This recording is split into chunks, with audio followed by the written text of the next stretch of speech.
اس دور کا مسلمان موت سے نہیں ڈرتا، موت اس سے ڈرتی ہے۔ اگر موت کا ڈر ہو اور اگر یہ خوف ہو کہ اس دنیا سے ہم نے ایک دن جانا ہے اور ساتھ کیا لے کے جانا ہے، ساتھ ہمارے کیا ہوگا، جب ہم اپنے دامن کی طرف دیکھتے ہیں، اعمال کی طرف دیکھتے ہیں تو بالکل صفر نظر آتا ہے، زیرو۔ اس کی وجہ کیا کہ زبان ہماری جو بولتی ہے جھوٹ، ایک دوسرے کے اندر لڑائی ہوئی، غیبت، چغلخوری، کسی کو اذیت دینا، کسی کو تکلیف دینا، تو نماز، روزے، ذکر و اذکار، تسبیحات کے ساتھ چلتی ہیں، لیکن کبھی آپ نے دیکھا ہے کہ اگر کہیں لکڑیوں کا ڈھیر ہو یا گھاس پھوس کا کوئی ڈھیر ہو تو آگ کی ایک چھوٹی سی چنگاری اس سارے ڈھیر کو جلا کر خاک کر دیتی ہے۔ ایک چھوٹی سی چنگاری، یہی مثال کہ انسان کی اتنی ساری نیکیاں اور ایک ایسی بلی، ایک ایسی خطا کہ جو اللہ کی بارگاہ میں ناپسند ہو اور وہ ساری نیکیوں کی اس ڈھیر کو جو ہے برباد و تباہ کر دیتی ہے۔ اس لیے میرے سمجھ ہمیں اپنی اصلاح کرنی چاہیے، اور اس موت کا جو مزہ ہے اللہ نے واضح اپنی نہایت رحمت فرما دی ہے کہ کل نفس ذائقۃ الموت، کہ ہر ذی روح شے ہے موت کا ذائقہ چکھنا،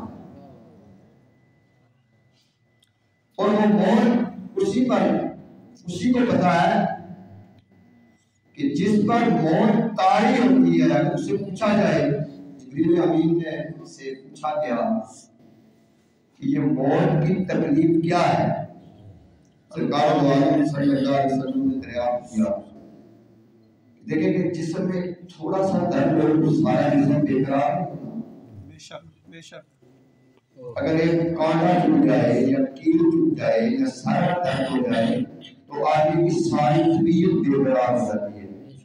تو جب اس جسم سے جان نکلے گی، جب جان کا آواز ہوگا تو اس وقت جو ہے اس انسان کی کیا طبیعت ہوگی،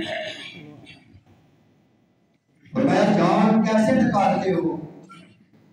عرض کی کہ اس طرح کی کوئی اونی کپڑا ہو یا اونی کوئی چادر ہو، خاردار جھاڑیوں پہ اس کو رکھ کر کھینچا جائے، آدھی وہیں رہ جاتی ہے، آدھی ہمارے ہاتھ میں آتی ہے۔ یہ جان نکالنے کا سیدنا موسیٰ کلیم اللہ علیہ السلام نے اللہ کی بارگاہ میں عرض کیا، اللہ دنیا میں 4 چیزیں ہوتی اور 4 نہ ہوتی، فرمایا کون سی؟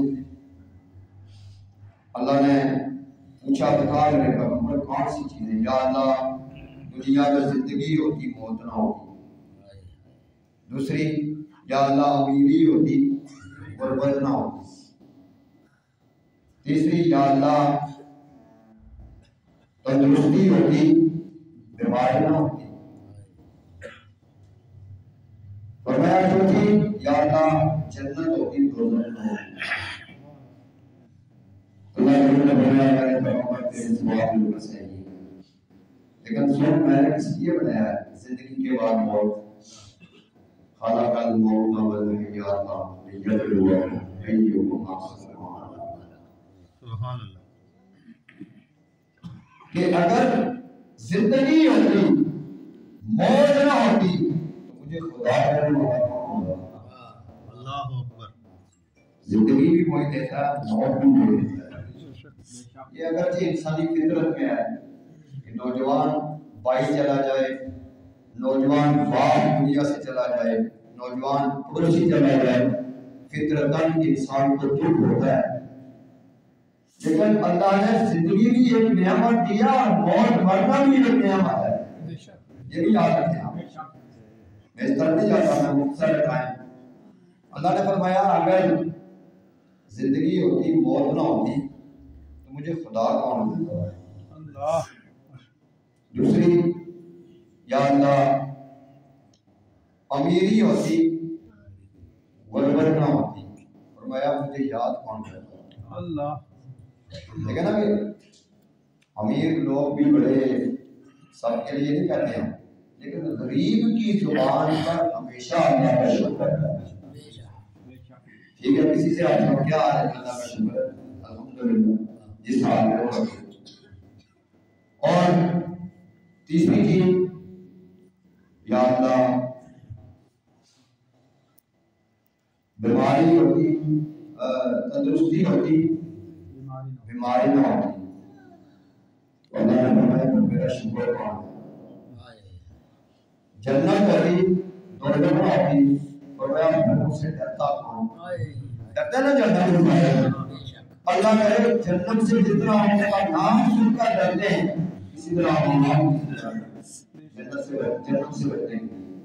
اور جنت کے لیے خوبصورت جگہ ہو، اللہ کی سرزمین پر آپ دیکھیں کسی ایسے علاقے میں جنت بے نظیر ہے، کشمیر کو جنت بے نظیر کہتے ہیں، لیکن وہ جنت جو اللہ کریم نے خود بنائی ہے، بنائی کس کے لیے؟ مومنین کے لیے، مسلمان کے لیے، کلمہ پڑھنے والے کے لیے۔ تو اس جنت کی تیاری حضور نے فرمایا کہ یہ دنیا مومن کے لیے قید خانہ ہے، اور آگے کیا فرمایا؟ فرمایا موت مومن کے لیے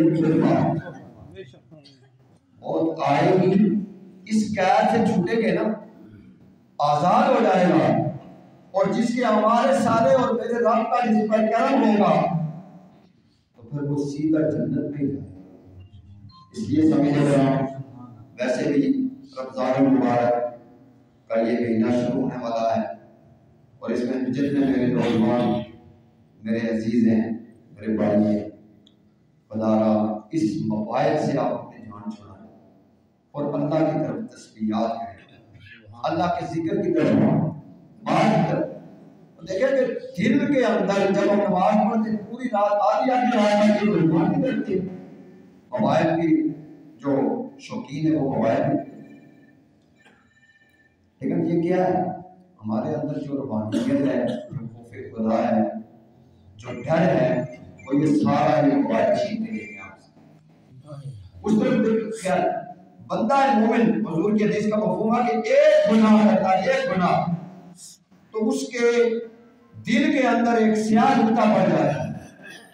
اب جب وہ توبہ نہیں کرے گا، اللہ کی بارگاہ میں تائب نہیں ہوگا، اور وہ نماز کی طرف نہیں آئے گا، قرآن کی طرف نہیں آئے گا، نیک اعمال کی طرف نہیں آئے گا، تو پھر وہ سیاہ نقطہ جو پڑا ہوتا ہے برائی والا، وہ سارے دل میں پھیلنا شروع ہو جاتا ہے، اور وہ سارے دل کو سیاہ کر دیتا ہے۔ اس لیے سچی توبہ کر لیں، توبہ کر لیں آپ، اور جو آدمی اللہ کی بارگاہ میں سچی توبہ کر کے اس کا ہو جاتا ہے، پھر میرا رب متقین اللہ یحب التوابین ویحب المتطہرین۔